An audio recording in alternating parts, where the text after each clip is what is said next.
That's crazy. So this is something where you can go and find a place you can stay and know that the owner isn't going to try and call the cops on you or throw you out or anything like that. So. Bud friendly. Exactly. Like the joint. Like the joint. Word so. So how does KTVA, that was the station you were at, right? Yeah. How do they not throw a bunch of money at you to keep you? I mean, you're obviously the best thing to happen to their crappy station. I mean, really, you put their name on the map. You've done more for them than their program director's done in 10 years. I mean, do you have anything to say about the management there, or any, like, Sid Terhune, or... You know Sid Terhune? Is he one of your people you work for? I've never heard that name before. No? Who was your program director over there? Excuse me.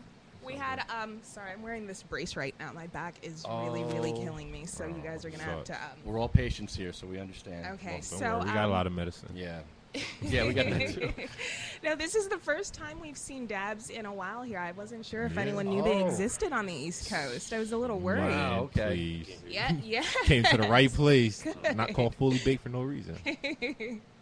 But KTVA, Burt Rubman was the news director, and he was my absolute favorite boss, like, of all time. I have nothing but the utmost respect for him, and none of them saw it coming.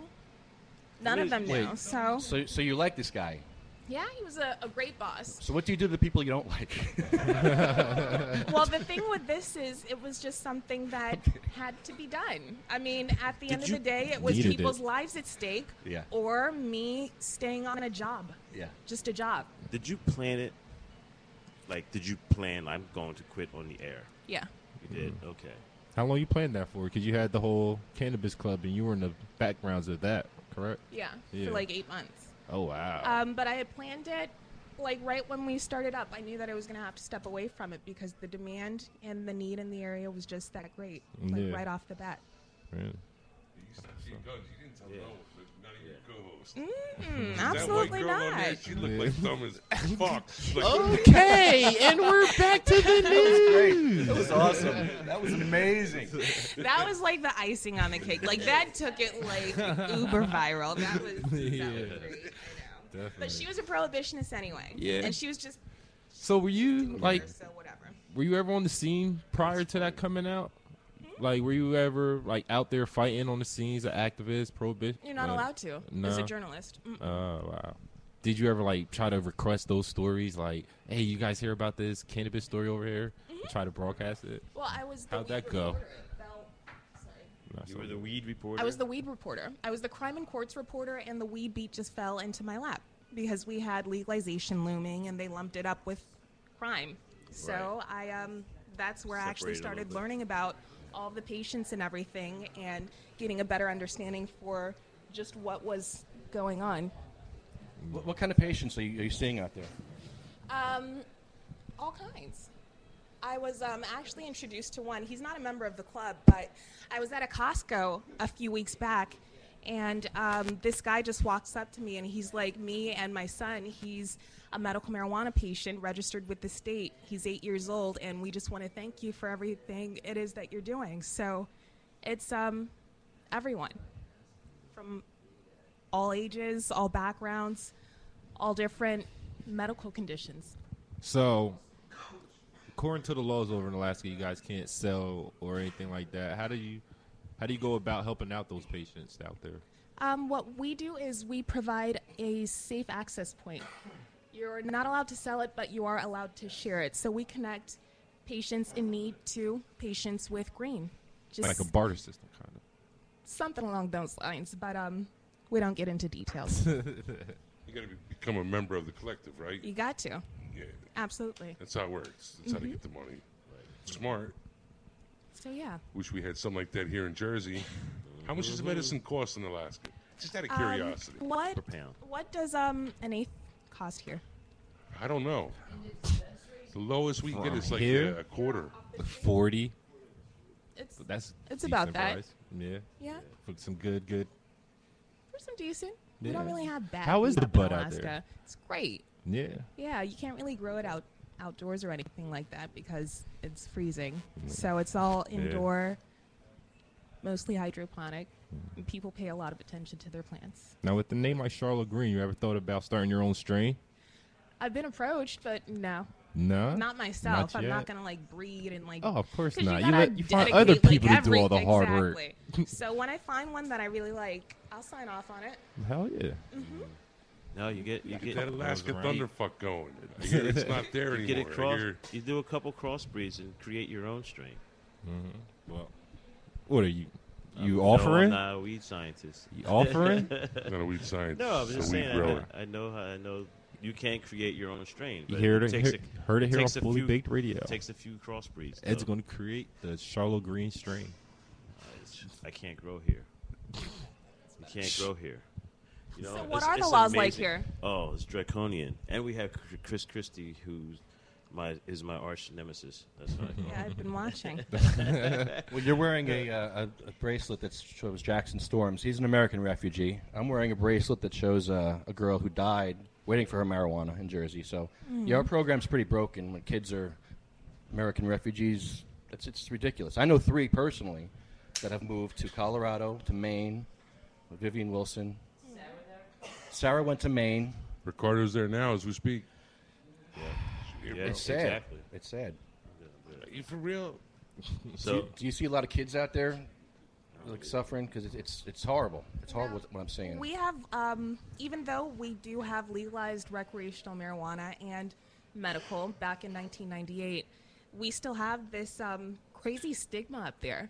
So no, very few parents or patients under the age of 21 are even willing to come out and share their story just because they're still going to find a way to get to you. and the vast majority of people are grown adults that are put in jail or prison. But you know what? Up there, you really don't have. They really don't imprison too many people, though, do you? They just kind of screw you up. You don't go to jail for possession in Alaska, do you? Yes, you do. Do you? Oh. I Yes, didn't you realize do. it. Wait, what's that case? Oh, but you're allowed to have it in your house. There was a Supreme Court case that said since the late 70s. I forget the guy. I actually talked Erwin to that Raven? guy. Raven. I've talked to Mr. Raven. He died recently too. Wow. Rest in peace. But he won this case in Alaska where you can possess marijuana in your house, but you couldn't have it out and about. Right. So yeah, so that's crazy to everybody here because you know how many times cops come to your house, smell weed, and next thing you know you're in jail here. Yeah, so That's crazy. Yeah, and That's did how you it works grow in up? the car. Did They you actually grow up in pull you Alaska? over, I did. You They did. say, "We smell marijuana," and they take your car and boom, you're done. Yeah, That's all you it lose your takes in cars Jersey. here, everything. It's like terrifying. My car. We had a patient. we had a patient recently in Lodi, New Jersey, who had like her car, her house, her money, like all kinds of stuff just taken for her, and just ran through the court system for a couple of years, and then she had to plead guilty to accept the plea to get like half of her money back. Yeah, $5,000 and they kept half of it. Yeah. Nice, huh? And she had a medical marijuana card. Yeah, she's a card holder in Jersey, just like we are. Me and Wayne. So, what are you guys doing about it? We brought publicity to as many things as we can. There's so many cases. Yeah, we smoked at the So- police department. Me and Wayne smoked at the marijuana at the police department. You I don't know. smoked at the courthouse. And the courthouse. A lot of activism, a lot of footwork. You know, just fighting the fight. You do a little bit of everything. We have the Thursday protest in front of the State House where we host our Thursday podcast. Yeah. You know what I mean? We host it right in front of the state building where all the state workers, Christie, all the lawyers, all those guys walk in and out of. You know, so it's a whole lot of footwork that's happening. And there's a reason putting this building right where we're at here, right across the street is City Hall of the state capitol. The next street over on that corner there is the U.S. Federal Courthouse. Across the street is the Environmental Protection Agency of the state. This building across the next intersection across the street houses an assortment of state entities, DMV, some power, and anyway, a bunch of stuff there. So putting this location right here in the seat of power and bringing the whole medical marijuana, in fact, I'm just not saying medical marijuana, the whole legalization movement. I just want to place a kind of like a headquarters of the radical left.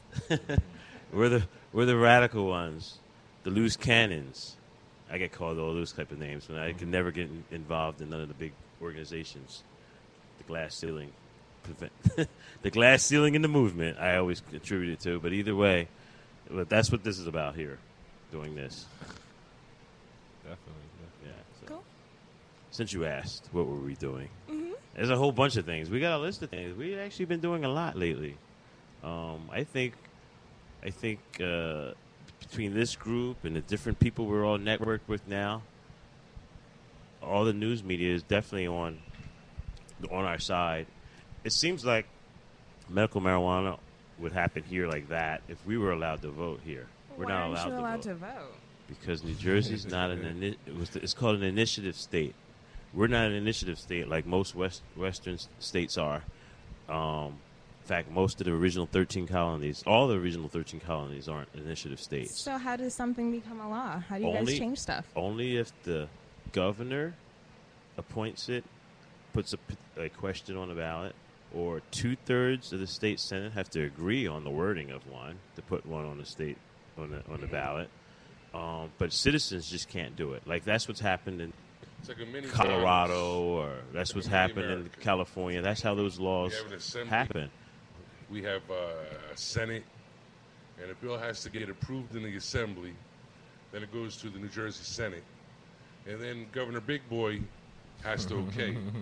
So since he's already said to everybody he's never going to sign it, both the Democrats and Republicans, who actually are on our side, they're What should not they tell forcing. us? They're not forcing the issue. I think they should force the issue and make him veto them. That's what I think they should do. But you're a radical for saying things like that. What were some of the measures you seen out there in Alaska that help speed up the cause?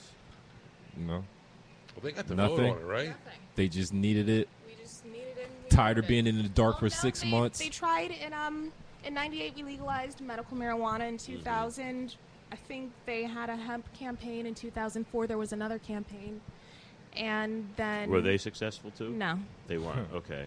And then what? 2014. Well, times have changed though. Over the last, I'll say, I've been publicly talking about marijuana since '97, and between '97 and now, things have drastically changed. Like, I used to get the middle finger. People would blow the horn, and I look over, and it's like, you know, because I would have stickers and things on my van. Like, that's like the fourth Weedmobile I've owned. The first one was just a kid. When I was a kid and I smoked weed, I was the only one with a van.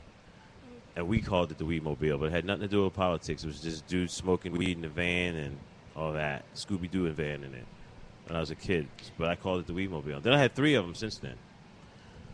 But now, you know, people follow me in the gas stations, you know, take pictures, whatever. The whole weed issue here, I think it would pass any vote if we were allowed to vote for it. But we're New Jerseyans. That But sucks. you can also do it in court. You can get a court ruling on certain things, and that's what I'm actually trying in court too right now. I have a case before the New Jersey Appellate Court that I actually argue on Wednesday, where I argue some of these medical marijuana things and some of the restrictions on travel and the reciprocity issue. I mean, we were just talking about the kids having to travel and refugees. If the state of New Jersey just allowed reciprocity, allowed the respecting of other states' cards, people can travel and bring marijuana from another state here instead of people packing up their whole lives and family and going there. You know, some of these parents could just get a card in Colorado, go to Colorado, get a card in Colorado, and bring their marijuana back to their children here once a month or so. You know, that could be one aspect. There can be services that would just do that for people, you know. And, you know, we live in the multi-billion-dollar cannabis industry, and if you could let free speech, let free enterprise happen, someone would come up with that idea and make it work as a business. You know, there's all kinds of businesses in this movement. And how about that? What do you think about the business? How the business aspect, the capitalist aspect of the marijuana movement has it's leading the charge for legalization. I'll tell you that. For one thing, it's financing. CNN's turned into the Cannabis News Network, you know. But But what do you think about that, and what's your observations about that? All this money going into it, and I'm having a really, really hard time focusing. oh, I'm sorry. Sip